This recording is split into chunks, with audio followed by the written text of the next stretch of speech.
Capítulo 30. El centro de gravedad permanente.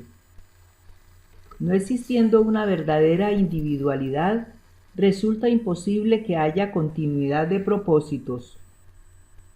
Si no existe el individuo psicológico, si en cada uno de nosotros viven muchas personas, si no hay sujeto responsable, sería absurdo exigirle a alguien continuidad de propósitos.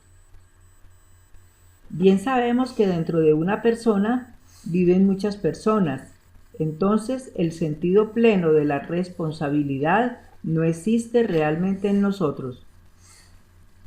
Lo que un yo determinado afirma en un instante dado no puede revestir ninguna seriedad debido al hecho concreto de que cualquier otro yo puede afirmar exactamente lo contrario en cualquier otro momento. Lo grave de todo esto es que muchas gentes creen poseer el sentido de responsabilidad moral y se autoengañan afirmando ser siempre las mismas. Personas hay que en cualquier instante de su existencia vienen a los estudios gnósticos, resplandecen con la fuerza del anhelo, se entusiasman con el trabajo esotérico y hasta juran consagrar la totalidad de su existencia a estas cuestiones. Incuestionablemente, todos los hermanos de nuestro movimiento llegan hasta admirar a un entusiasta así.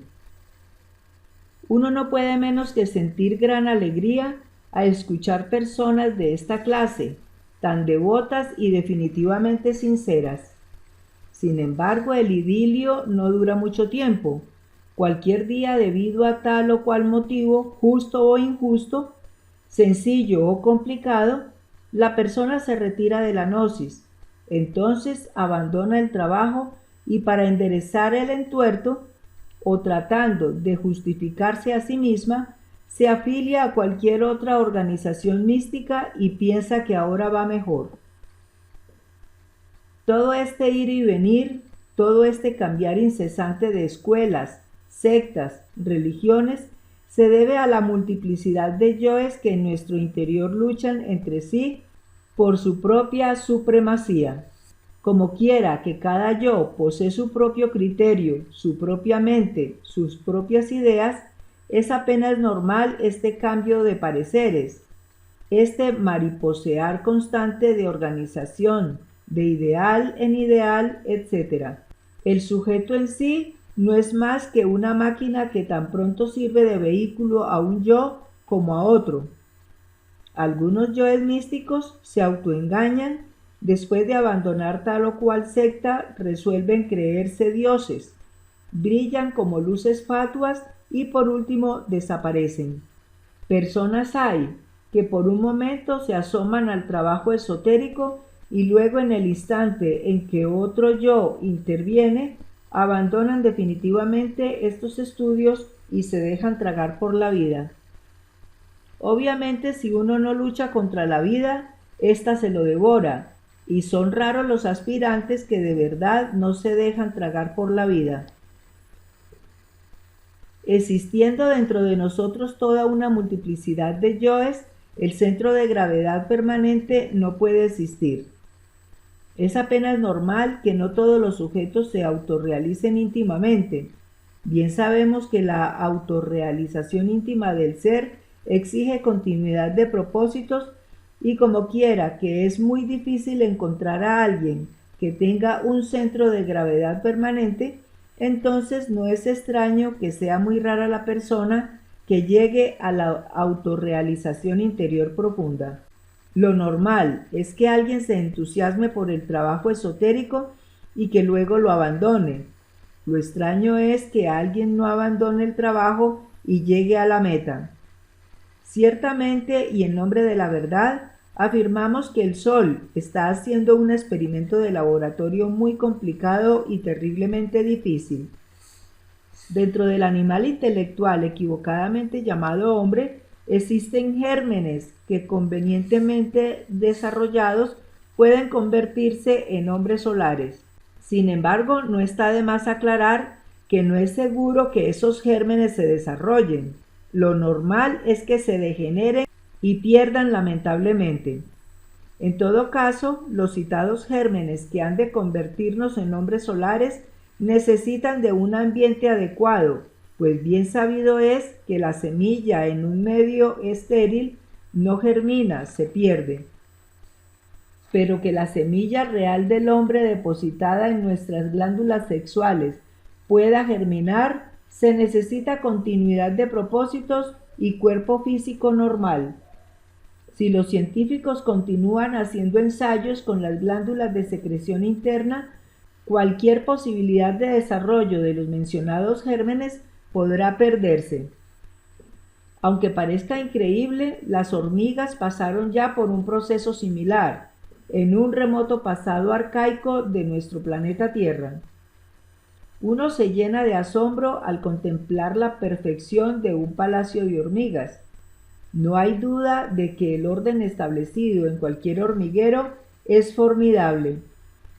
Aquellos iniciados que han despertado conciencia saben por experiencia mística directa que las hormigas en tiempos que ni remotamente sospechan, los historiadores más grandes del mundo fueron una raza humana que creó una poderosísima civilización socialista. Entonces, eliminaron los dictadores de aquella familia, las diversas sectas religiosas y el libre albedrío, pues todo ello les restaba poder y ellos necesitaban ser totalitarios en el sentido más completo de la palabra. En estas condiciones, eliminada la iniciativa individual y el derecho religioso, el animal intelectual se precipitó por el camino de la involución y degeneración. A todo lo antes dicho se añadieron los experimentos científicos, trasplante de órganos, glándulas, ensayos con hormonas, etcétera, etcétera, etcétera, cuyo resultado fue el empequeñecimiento gradual y la alteración morfológica de aquellos organismos humanos hasta convertirse por último en las hormigas que conocemos. Toda aquella civilización, todos esos movimientos relacionados con el orden social establecido se volvieron mecánicos y se heredaron de padres a hijos. Hoy uno se llena de asombro al ver un hormiguero, mas no podemos menos que lamentar su falta de inteligencia. Si no trabajamos sobre sí mismos, involucionamos y degeneramos espantosamente. El experimento que el Sol está haciendo en el laboratorio de la naturaleza, ciertamente, además de ser difícil, ha dado muy pocos resultados. Crear hombres solares solo es posible cuando existe verdadera cooperación en cada uno de nosotros. No es posible la creación del hombre solar si no establecemos antes un centro de gravedad permanente en nuestro interior.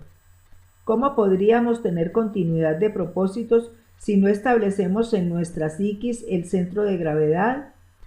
Cualquier raza creada por el Sol ciertamente no tiene otro objetivo en la naturaleza que el de servir a los intereses de esta creación y al experimento solar. Si el Sol fracasa en su experimento, pierde todo interés por una raza así, y ésta de hecho queda condenada a la destrucción y a la involución.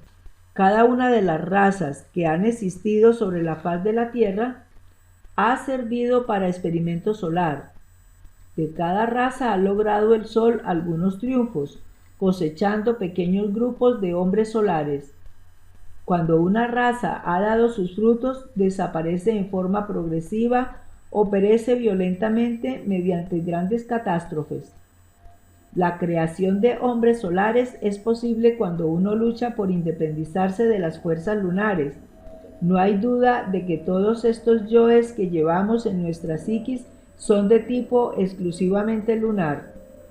En modo alguno sería imposible liberarnos de la fuerza lunar si no estableciéramos previamente en nosotros un centro de gravedad permanente. ¿Cómo podríamos disolver la totalidad del yo pluralizado si no tenemos continuidad de propósitos? ¿De qué manera podríamos tener continuidad de propósitos sin haber establecido previamente en nuestra psiquis un centro de gravedad permanente? Como quiera que la raza actual, en vez de independizarse de la influencia lunar, ha perdido todo interés por la inteligencia solar, incuestionablemente se ha condenado a sí misma hacia la involución y degeneración. No es posible que el hombre verdadero surja mediante la mecánica evolutiva. Bien sabemos que la evolución y su hermana gemela, la involución, son tan solo dos leyes que constituyen el eje mecánico de toda la naturaleza. Se evoluciona hasta cierto punto perfectamente definido y luego viene el proceso involutivo. A toda su vida le sucede una bajada y viceversa. Nosotros somos exclusivamente máquinas controladas por distintos yoes. Servimos a la economía de la naturaleza. No tenemos una individualidad definida como suponen equivocadamente muchos pseudoesoteristas y pseudo-ocultistas. Necesitamos cambiar con urgencia máxima a fin de que los gérmenes del hombre den sus frutos. Solo trabajando sobre sí mismos con verdadera continuidad de propósito y sentido completo de responsabilidad moral, podemos convertirnos en hombres solares. Esto implica consagrar la totalidad de nuestra existencia al trabajo esotérico sobre sí mismos. Aquellos que tienen esperanzas en llegar al estado solar mediante la mecánica de la evolución se engañan a sí mismos y se condenan de hecho a la degeneración involutiva. En el trabajo esotérico no podemos darnos el lujo de la versatilidad. Esos que tienen ideas veletas, esos que hoy trabajan sobre su psiquis y mañana se dejan tragar por la vida, esos que buscan evasivas justificaciones para abandonar el trabajo esotérico, degenerarán e involucionarán. Algunos aplazan el error, dejan todo para un mañana mientras mejoran su situación económica, sin tener en cuenta que el experimento solar es algo muy distinto a su criterio personal y a sus consabidos proyectos. No es tan fácil convertirse en hombre solar cuando cargamos la luna en nuestro interior, el ego es lunar. La Tierra tiene dos lunas, la segunda de estas es llamada Lilith y se halla un poco más distante que la luna blanca. Los astrónomos suelen ver a Lilith como una lenteja, pues es de muy poco tamaño. Esa es la luna negra. Las fuerzas más siniestras del ego llegan a la Tierra desde Lilith y producen resultados psicológicos infrahumanos y bestiales. Los crímenes de la prensa roja, asesinatos más monstruosos de la historia, los delitos más insospechados, etcétera, etcétera, etcétera, se deben a las ondas vibratorias de Lilith. La doble influencia lunar representada en el ser humano mediante el ego que carga en su interior hacen de nosotros un verdadero fracaso.